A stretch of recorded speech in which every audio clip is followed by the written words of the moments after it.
Hello, good morning. Bakit sinasabi ko na marami kaming mga billings dito, mga responsibilities na binabayaran dito?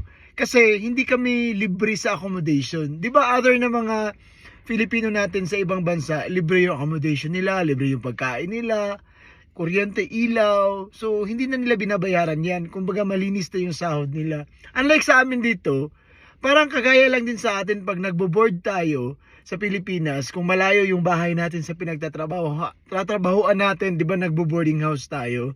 So, yun, binabayaran mo yung bahay, pagkain mo, transportation, lahat. Dito din ganun yung nangyayari.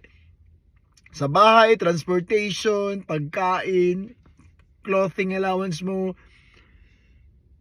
telephone ko, transportation yung car ko. So, marami ako mga billings, marami mga obligation, insurance mo pa. So, binabayaran mo yan. Kaya, sinasabi namin na marami kaming mga billings, responsibilities.